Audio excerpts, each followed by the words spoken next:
yang saya hormati dan mitra kerja semua Komisi 5 yang saya hormati, saya cepat saja, singkat saja, tidak terlalu bertele-tele. Saya sepaham dengan Mas Irwan tadi, saya pikir pemerintah ini memang belum serius, atau bisa dibilang adalah mencela-mencele. Siang tempe, besok tahu, besok apa lagi kita tidak tahu. Tentang larangan mudik ini, itu membingungkan bagi kami, apalagi masyarakat di daerah yang SDM-nya itu lain-lain. Mereka nggak ngerti mudik itu sama pulang kampung bedanya apa. Kalau menurut kami harus tegas seperti apa yang tidak boleh, seperti apa yang dilarang. Bahkan kemarin sudah ada larangan mudik, malah membuat orang mudik duluan. Orang sudah start duluan untuk mudik, itu sudah kita nggak tahu di daerah ini apa namanya, kita ngomong AIWO pencegahan, boro-boro pencegahan karena sudah terjadi. Jadi orang-orang yang mudik ke dapil kami itu sudah sangat banyak.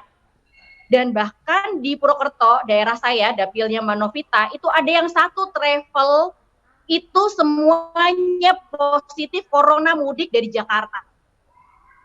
Dan ini bukan hal yang remeh, karena nanti penyebaran corona di masa lebaran ini bisa dibilang paling tinggi. Itu kita secara moral harus ikut bertanggung jawab kalau nanti dalam lebaran ini akan tambah banyak yang terdampak oleh corona.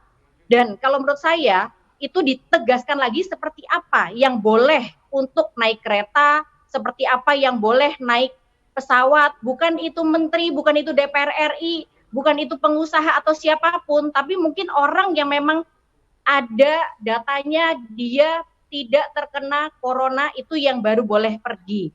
Jadi itu tidak menutup apakah itu menteri, apakah itu pejabat negara, karena corona ini tidak melihat, ya mohon maaf, nyatanya Menteri Perhubungan pun terkena positif corona begitu. Jadi bukan siapanya, bukan itu pengusaha atau apa, tapi memang kita harus benar-benar clear, orang yang berpindah tempat dari satu ke tempat lainnya itu memang tidak terkena corona.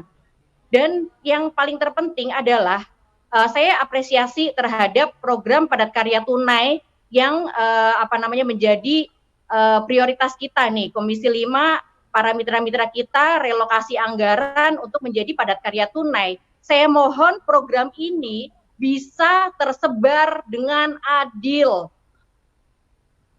Bisa tersebar dengan adil. Saya khusus saja langsung kepada PFDA tentang program irigasi.